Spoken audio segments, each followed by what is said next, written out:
আসন্ন বাজেটেও ঘাটতি মেটাতে নির্ভর করতে হবে বিদেশি অর্থায়নের উপর। প্রকল্প বাস্তবায়নের সঠিক পরিকল্পনার তাগিদ অর্থনীতিবিদদের।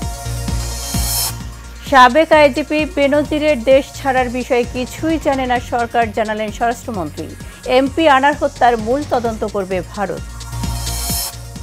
এবং পাহাড়ি ঢল ও অতিবৃষ্টিতে প্লাবিত সিলেটের ৮ উপজেলা, পানিবন্দী ৬.৫ লাখ মানুষ, বাড়ছে দুর্ভোগ।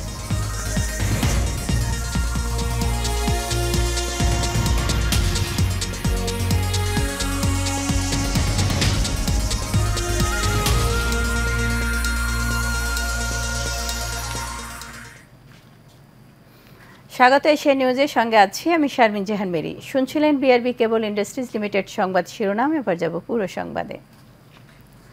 ছোট বড় মাঝারি নানা প্রকল্প হাতে নিয়েই এগিয়ে চলছে বাংলাদেশ, আর তা বাস্তবায়নের প্রতি বছরই বাজেটে থাকে বিশেষ পরিকল্পনা।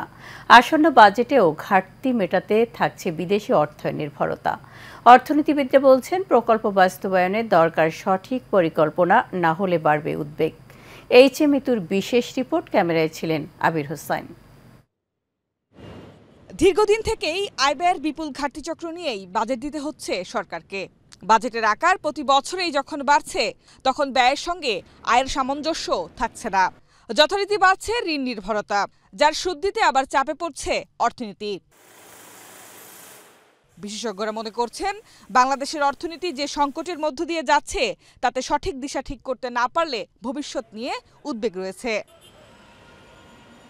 তবে ভর্তুকি থাকার পরও যদি নিয়মিত কর নিশ্চিত করা যায়, তাহলে বিদেশি ঋণের ওপর নির্ভরতা কমবে বলে মত এই বিশেষজ্ঞের। যদি 4 কোটি এসএসসি টাকা দেয়, তাহলে এই বাজেটের পরিমাণ এখনই এই সরকারের আমলেই এই 5 বছরেই আপনার যদি সত্যিকারের মেজার নেয়, তাহলে কিন্তু এই সরকারই আগামী 5 বছর পর্যন্ত যদি থাকে, এই 5 বছরের ভিতরে আপনার এইটা 3 গুণ করা সম্ভব। এদিকে বাজেট ঘাটতি মেটাতে বিদেশি ঋণ নির্ভরতার বিকল্প ভাবছে অর্থনীতিবিদরা। আমরা যে ট্যাক্স পাই 1 লাখ বা 2 লক্ষ কোটি টাকা, কিন্তু আমরা নেপালের কাঠমান্ডুতে অবস্থান করছেন, সেটি নিয়েই তদন্ত করতে যাচ্ছে তার দল। সকালে একটি ফ্লাইটে নেপালের উদ্দেশ্যে হযরত শাহজালাল আন্তর্জাতিক বিমানবন্দর ছেড়ে যাওয়ার আগে সাংবাদিকদের কথা বলেন তিনি। ডিবি প্রধান বলেন, হত্যাকাণ্ডের মূল পরিকল্পনাকারী আখতারুজ্জামান শাহিনের সহযোগী সিয়াম নেপালে গ্রেপ্তার হয়েছেন, এমন তথ্যের উপর ভিত্তি করেই তারা সেখানে যাচ্ছেন। বেশ কয়েকজন গুরুত্বপূর্ণ আসামি আমাদের কাছে আছে। আমরা দুই পক্ষের আসামির সাথে কথা বলা এবং আমাদের দেশে বাংলাদেশের অনেক বড় বড় অপরাধী মাস্টারমাইন্ড, মানে আনোয়ারুল আজিম হত্যা মামলা ছাড়াও অনেক আসামিরা তারা ইদানিং কলকাতা রোডকে ব্যবহার করছে। তো সব কিছু মিলেই, এছাড়া আমরা ইন্টারপোলকেও চিঠি দিয়েছি যে ওই এলাকায় কোনো সন্ত্রাসী থেকে থাকে তাদের জন্য পাকড়াও করে। সব কিছু মিলে আসলে আমরা তদন্তের কাজে মূলত যাচ্ছি। টানা বৃষ্টি উজান থেকে নেমে আসা ঢলে সিলেটের ৮ উপজেলা প্লাবিত হয়েছে। এতে পানিবন্দী হয়েছেন ৬,৪৩,৪৭০ জন মানুষ। প্লাবিত হয়েছে সুরমা নদী তীরবর্তী সিলেট নগরীর নিম্ন অঞ্চলও। এতে নগরীর বিভিন্ন এলাকায় বন্যায় আক্রান্ত হয়েছে অন্তত ৪,০০০ পরিবার। সিলেটের জেলা প্রশাসক শেখ রাসেল হাসান স্বাক্ষরিত বন্যা পরিস্থিতির সার্বিক প্রতিবেদনে বলা হয়েছে, জেলার ১৩টি উপজেলায় বন্যা প্রস্তুতি হিসেবে আশ্রয় কেন্দ্র খোলা হয়েছে ৫৪৭টি। বন্যা কবলিত ৮ উপজেলায় আশ্রয় কেন্দ্রে ৩,৭৩৯ জন মানুষ আশ্রয় নিয়েছেন। সীমান্তের ওপার থেকে নেমে আসা পাহাড়ি ঢলে বন্যা দেখা দেয় সিলেটের গোয়াইনঘাট, কোম্পানিগঞ্জ, জৈন্তাপুর, কানাইঘাট, জকিগঞ্জ, বিয়ানীবাজার ও গোপালগঞ্জ উপজেলায়। এতে প্লাবিত হয় সিলেট সদর উপজেলাও।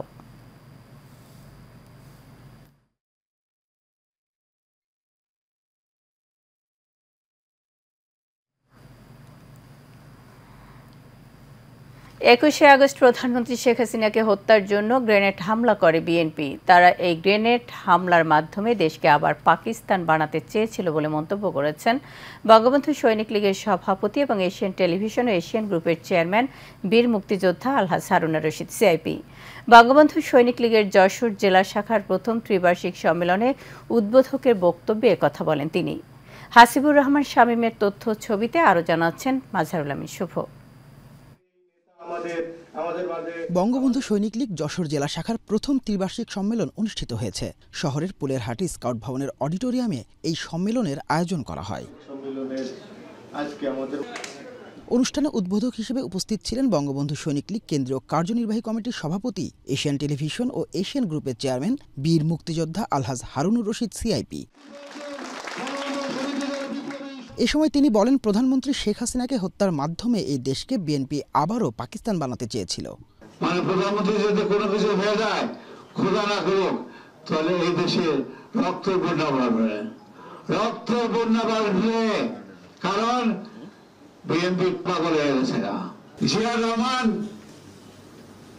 মোশতাক, এরা বুদ্ধি করে আর্মির সাথে ষড়যন্ত্র করে এই দেশে পাকিস্তানের হাতে উঠানোর জন্য এই চেষ্টাটা করছিল। প্রধানমন্ত্রীর ১৫ বছর ৪ মাসের এই শাসন আমলে দেশের আমূল পরিবর্তন এসেছে বলেও মন্তব্য করেন বঙ্গবন্ধু সৈনিক লীগের সভাপতি। আর কোনো যেন বিপদ না আসে, আর কোনো শত্রু যেন কোনো রকমে চেষ্টা করে বিপদ না আনতে পারে। আল্লাহ যেন তাকে সুস্থ রাখে, ভালো রাখে, সেজন্য আপনাদের কাছে, সকলের কাছে আমার আবেদন, আমি সবসময় আল্লাহর কাছে দোয়া করি আমার মা বাবার জন্য, আর মাননীয় প্রধানমন্ত্রীর জন্য। আপনারাও করবেন, নামাজ পড়ে আল্লাহর কাছে মাননীয় প্রধানমন্ত্রী সুস্থ থাকে, ভালো থাকে। অনুষ্ঠানে বিশেষ অতিথির বক্তব্য রাখেন বঙ্গবন্ধু কেন্দ্রীয় কার্যনির্বাহী কমিটির সহসভাপতি অ্যাডভোকেট শওকত আলম, ইঞ্জিনিয়ার তালুকদার সরোয়ার হোসেন, যুগ্ম সাধারণ সম্পাদক শাহ রেজাউল মাহমুদ, সাংগঠনিক সম্পাদক আলমগীর হোসেন, সোহেল রানা, খুলনা জেলা সিনিয়র যুগ্ম আহ্বায়ক ইউনুস আলী, খুলনা মহানগরের সিনিয়র যুগ্ম আহ্বায়ক আসাদুজ্জামান মুন্না, শার্শা উপজেলা শাখার সভাপতি আমিনুর রহমান, মনিরামপুর শাখার সভাপতি ইমদাদুল হক সহ সিনিয়র নেতারা।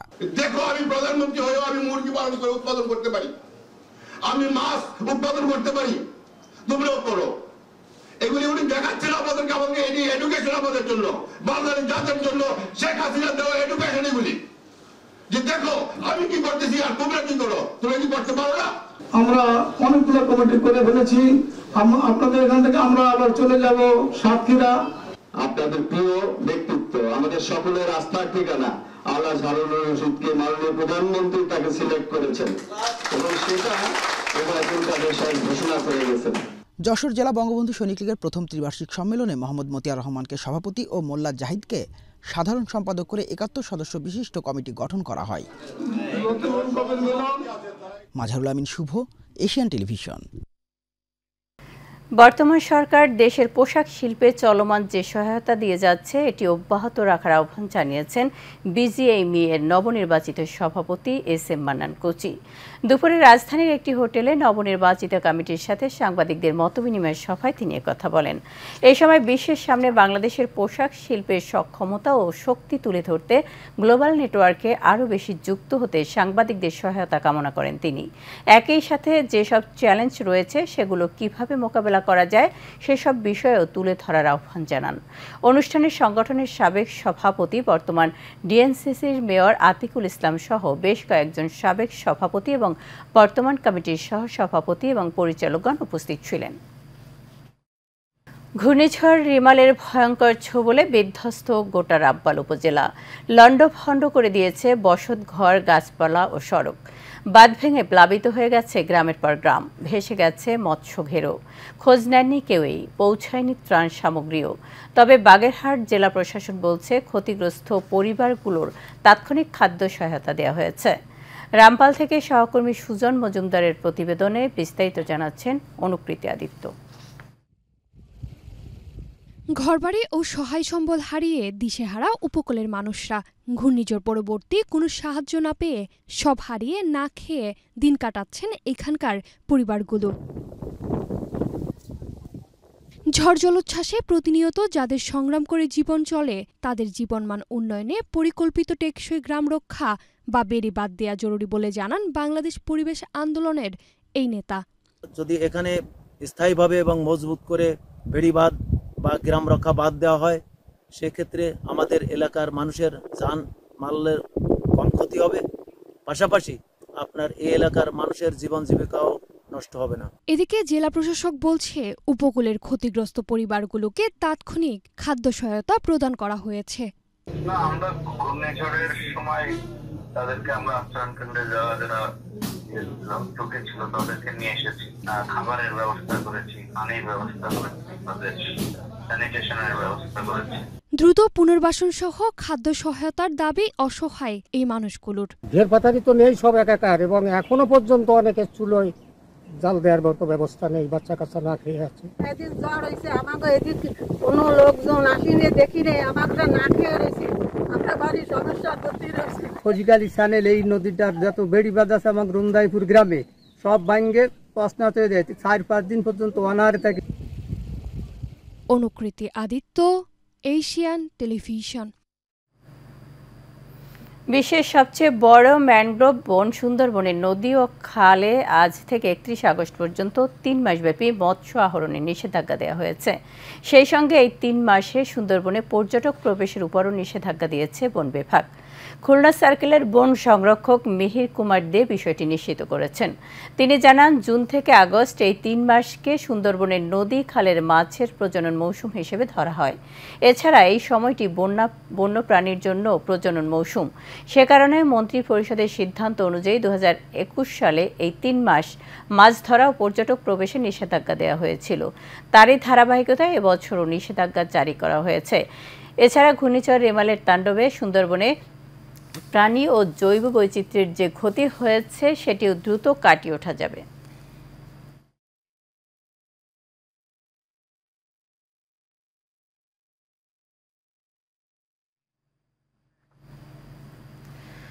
ভোলার 6 নং ধনিয়া ইউনিয়ন পরিষদের সচিব মোহাম্মদ ফারুকের দাপটে কোণঠাস স্থানীয়রা। সরকারি খাল ভরাট করে জলাবদ্ধতা সৃষ্টি, প্রতিবাদ করলে হামলা ও হুমকি দেয়া সহ নানান অভিযোগ তার বিরুদ্ধে। প্রভাবশালী এই ইউপি সচিবের বিরুদ্ধে মামলাও করে প্রতিকার পাননি ভুক্তভোগীরা। এমনকি তার বিরুদ্ধে কথা বলার সাহস পান না খোদ স্থানীয় জনপ্রতিনিধিও। শাহরিয়ার মাসুমের 2 পর্বের ধারাবাহিক প্রতিবেদনের প্রথম পর্ব জানাচ্ছেন মাহজারুল আমিন শুভ। এক সময়ের পরিষ্কার টলটলে পানির এই খাল এখন মৃতপ্রায়। নোংরা পানিতে এখন এই খাল মশার অভয়াশ্রম। পানি নিষ্কাশনের পথ বন্ধ হয়ে প্রায় সৃষ্টি হয় জলাবদ্ধতা। আর এ সবই হয়েছে ভোলার 6 নং ধনিয়া ইউনিয়ন পরিষদের সচিব মোহাম্মদ ফারুকের কারণে। ময়লা আবর্জনা ফেলে এই খালটি প্রায় ভরাট করে ফেলেন এই ইউপি সচিব। আল্লাহ তো ডরেই গেছে গোরে, সে এমন কিছু বলে না। সাক্ষাৎকার দিতে যায় স্যার, একদম বংশ সহনিকট হয়ে যায়। আমার সাক্ষাৎকার দিলেন, দেখা গেল আমার একটা ছেলে, আমিও মরবো, আমার ছেলেরও মরবো, আরো ক্ষতি আমাকে আত্মীয় ওই জায়গায় স্থানীয় প্রভাবশালী তো এই জন্য কিছু। শুধু খালি নয়, অন্যের জমি দখল, প্রভাব বিস্তার করে ভয়ভীতি প্রদর্শন, জোর করে জমি দখলে রেখে নামমাত্র মূল্যে অন্যের জমি কেনা সহ বিস্তর অভিযোগ রয়েছে তার বিরুদ্ধে। এই ইউপি সচিবের ক্ষমতার দাপটে কোণঠাসা স্থানীয়রা। মামলা করেও পাচ্ছেন না সুরাহা। এমনকি তার বিরুদ্ধে কথা বলতে রাজি নন খোদ স্থানীয় জনপ্রতিনিধিও। কাজ হলো যে এলাকা যে নিম্ন শ্রেণীর মানুষগুলো আছে দখল করে নিয়ে তারপরে ওদেরকে মানে অল্প মূল্যে জমি ওদের কাছ থেকে কিনে নিতে চায়। তো যারা জমিন ওদের কাছে না বিক্রি করে ও তারপরে ওর নির্যাতন শুরু হয়ে যায়, সন্ত্রাসী বাহিনী দিয়ে ওদের উপর নির্যাতন শুরু করে আর কি। অত কোনো আইন কানুন বানায় না, তো পোলাইন লাগাই দিচ্ছে আমার কাছে, ক্যাডার পোলাইন। ও তো খুলনার এরশাদ শিকদার ফেল করছে স্যার। ওর বিরুদ্ধে অ্যাকশনে যাচ্ছে না থানা, কেন যাচ্ছে না, এটার আমার কি বলার আছে। এসব অভিযোগের বিষয়ে জানতে চাইলে ইউনিয়ন পরিষদের সচিব মোহাম্মদ ফারুক হাসপাতালে চিকিৎসাধীন থাকার অজুহাতে ক্যামেরার সামনে কথা বলতে রাজি হননি। তবে সব অভিযোগ ভিত্তিহীন বলে দাবি তার। মাঝহারুল আমিন শুভ, এশিয়ান টেলিভিশন। এবার আন্তর্জাতিক প্রসঙ্গ। ভারতের লোকসভা নির্বাচনের 7ম ও শেষ দফার ভোট গ্রহণ চলছে। সকাল 7টা থেকে ভোট গ্রহণ শুরু হয়ে চলবে সন্ধ্যা 6টা পর্যন্ত। ভোট নেওয়া হচ্ছে দেশটির 8টি রাজ্য ও কেন্দ্রীয় শাসিত অঞ্চলের 57টি লোকসভা আসনে। এবারের ভোটের ফলে বিজেপি নেতৃত্বে এনডিএ ও কংগ্রেসের ইন্ডিয়া জোটের তীব্র প্রতিদ্বন্দ্বিতার আশা করছেন বিশ্লেষকরা। বিস্তারিত শেখ ফাহিমের রিপোর্টে। বিশ্বের সবচেয়ে বৃহৎ গণতন্ত্র বলে পরিচিত ভারতে এবারের লোকসভা নির্বাচনের ভোট গ্রহণ শুরু হয়েছিল গত 19 এপ্রিল। প্রায় 1.5 মাস ধরে চলে এই বিশাল কর্মযজ্ঞ। এবারের নির্বাচন ভারতের বর্তমান প্রধানমন্ত্রী এবং ক্ষমতাসীন বিজেপির শীর্ষ নেতা নরেন্দ্র মোদীর সামনে টানা তৃতীয়বারের মতো প্রধানমন্ত্রী হওয়ার সুযোগ, যা স্বাধীন ভারতের গত 77 বছরের ইতিহাসে বিরল। গত প্রায় 1.5 মাস ধরে ভারত জুড়ে যত প্রচার প্রচারণা সভা করেছেন মোদি, প্রায় প্রত্যেকটিতেই জনগণকে ভোট কেন্দ্রে এসে ভোট দেওয়ার আহ্বান জানিয়েছেন তিনি। এদিকে ভারতের অনেক রাজনীতি বিশ্লেষকদের মতে এবারের নির্বাচনে ঘুরে দাঁড়ানোর বেশ ভালো সম্ভাবনা রয়েছে কংগ্রেসের। আর এই সম্ভাবনার মূলে রয়েছে কংগ্রেসের নেতৃত্বাধীন রাজনৈতিক জোট Indian national development inclusive alliance India. 2023 সালের জুলাই মাসে গঠিত এই জোটে রয়েছে বিজেপি বিরোধী 26টি রাজনৈতিক দল। এসব দলের মধ্যে কয়েকটি দল বিভিন্ন রাজ্যের রাজ্য সরকারের ক্ষমতাসীনও রয়েছে। ফলে বিগত 2 নির্বাচনের তুলনায় এবারের লোকসভা নির্বাচন ছিল অনেক বেশি প্রতিদ্বন্দ্বিতামূলক। ভারতের রাজনীতি বিশ্লেষকদের মতে এবারের নির্বাচনে ইন্ডিয়া জোটের জয়ের সম্ভাবনা রয়েছে, তবে কম। আর বিজেপি যদি নির্বাচনে জেতে সেক্ষেত্রে গত 2 নির্বাচনের তুলনায় কম সংখ্যক আসন পাবে দলটি। তবে নির্বাচনে কে জয়ী হবে তা জানার জন্য অপেক্ষা করতে হবে আগামী 4 জুন পর্যন্ত, কারণ ওই দিনই ফলাফল ঘোষণা করবে ভারতের নির্বাচন কমিশন। শেখ ফাহিম, এশিয়ান সাথে সমন্বয় করে নবম পে স্কেল সহ 7 দফা দাবি বাস্তবায়নের লক্ষ্যে সংবাদ সম্মেলন করেছে বাংলাদেশ সরকারি গাড়ি চালক সমিতি। সকালে জাতীয় প্রেস ক্লাবে বাংলাদেশ সরকারি গাড়ি চালক সমিতির সাধারণ সম্পাদক এমদাদুল হক সুজনের সভাপতিত্বে বক্তব্য রাখেন সভাপতি আব্দুর রহিম হাওলাদার রানা।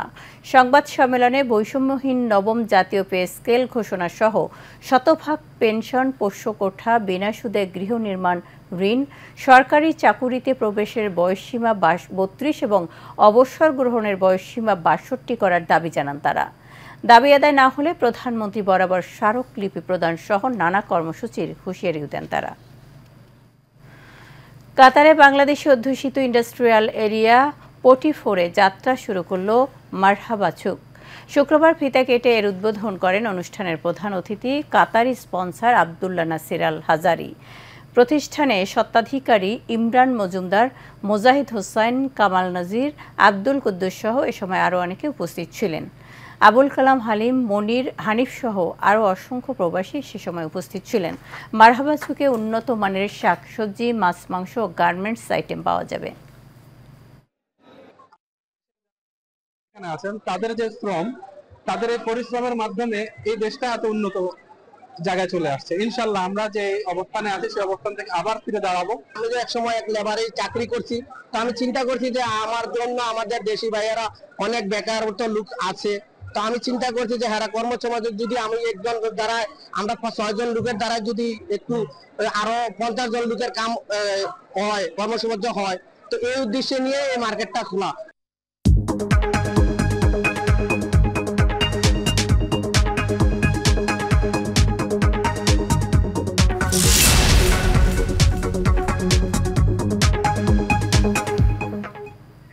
এবার বাণিজ্য সংবাদ।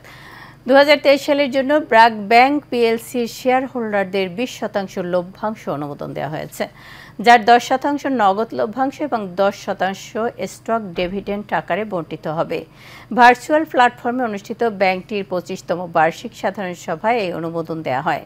ব্যাংকটির চেয়ারপারসন মেহেরিয়ার এম হাসানের সভাপতিত্বে এজিএমে আরও উপস্থিত ছিলেন ভাইস চেয়ারপারসন ফারুক মঈনুদ্দিন আহমেদ এবং পরিচালক আসিফ সালেহ, ফাহিমা চৌধুরী, ফারজানা আহমেদ সহ অনেকে। সভায় ব্যাংকের managing director and CEO Selim Aref Hossain share হোল্ডারদের বিভিন্ন প্রশ্নের জবাব দেন। কোরবানিতে চোরাই পথে গরু আসা বন্ধ, ঘূর্ণিঝড় রেমালে ক্ষতিগ্রস্ত খামারিদের সহায়তা ও গুঁড়া দুধের শুল্ক বাড়ানোর দাবিতে রাজধানীর সিরডাপ মিলনায়তনে সংবাদ সম্মেলন করেছে বাংলাদেশ ডেইরি ফার্মার্স অ্যাসোসিয়েশন। এ সময় সীমান্ত দিয়ে গরু আসায় লোকসানের শঙ্কার কথা জানান খামারিরা। গরু আসা বন্ধ করতে কঠোর নজরদারির দাবি জানান তারা। এ সময় উপস্থিত ছিলেন সংগঠনটির সভাপতি ইমরান হোসেন, সাধারণ সম্পাদক শাহ ইমরান সহ সভাপতি একেএম নজিব সহ অন্যান্য নেতৃবৃন্দ। বিনিয়োগকারীদের আগ্রহ থাকলেও বেশ কিছু বাধার কারণে দুধের উৎপাদন বাড়ছে না। এসব বাধা দূর করলে দেশের দুধ উৎপাদন স্বয়ংসম্পূর্ণ হবে। আমরা মনে করি দুধ উৎপাদনের প্রধান বাধা আমদানিকৃত দুধ, বাল্ক মিল্ক। আমদানি করা পুরো দুধ আমাদের সাংঘাতিকভাবে ক্ষতি করছে।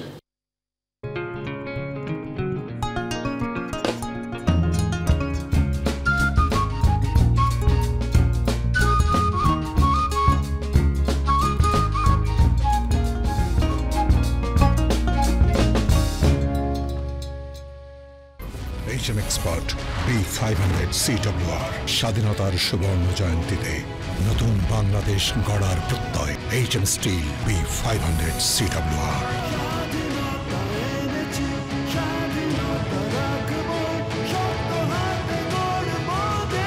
HM Steel। এবার HM Steel চট্টগ্রাম সংবাদ।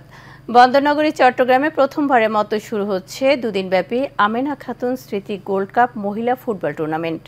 নগরীর বেপারীপাড়া NHT স্পোর্টস কমপ্লেক্সে অনুষ্ঠিত হতে যাওয়া এই টুর্নামেন্ট দেশের মোট 11টি দল অংশগ্রহণ করছে। NHT স্পোর্টস কমপ্লেক্সে আয়োজিত টুর্নামেন্ট উদ্বোধন পূর্ব জার্সি ও ট্রফি উন্মোচন উপলক্ষে আয়োজিত সংবাদ সম্মেলনে এই তথ্য জানান মোহাম্মদ সারওয়ার আলম মনি। এই সময় আরও বক্তব্য রাখেন বিশিষ্ট ক্রীড়া সংগঠক সৈয়দ মোহাম্মদ তানসির।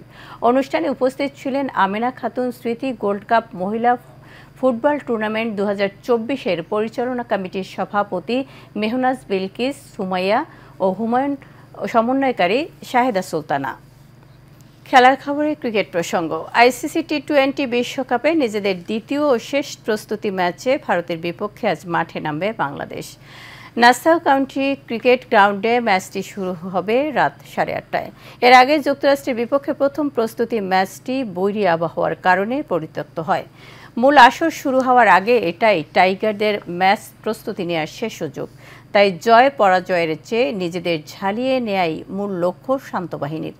আগামীকাল বাংলাদেশ সময় সকাল 6:30টায় যুক্তরাষ্ট্র কানাডা ম্যাচ দিয়ে শুরু হবে নবম T20 বিশ্বকাপ। একই দিন রাত 8:30টায় দিনের দ্বিতীয় ম্যাচে গায়ানার প্রভিডেন্সে মুখোমুখি হবে ওয়েস্ট ইন্ডিজ ও পাপুয়া নিউ গিনি।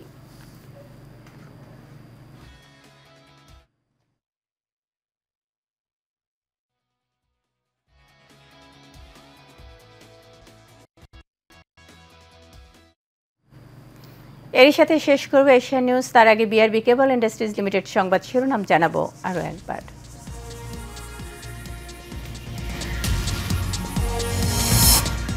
আসন্ন বাজেটেও ঘাটতি মেটাতে নির্ভর করতে হবে বিদেশি অর্থায়নের উপর। প্রকল্প বাস্তবায়নে সঠিক পরিকল্পনার তাগিদ অর্থনীতিবিদদের। সাবেক IGP বেনজিরের দেশ ছাড়ার বিষয়ে কিছুই জানে না সরকার, জানালেন স্বরাষ্ট্রমন্ত্রী। MP আনার হত্যার মূল তদন্ত করবে ভারত। এবং পাহাড়ি ঢল ও অতিবৃষ্টিতে প্লাবিত সিলেটের 8 উপজেলা, পানিবন্দী 6.5 লাখ মানুষ, বাড়ছে দুর্ভোগ।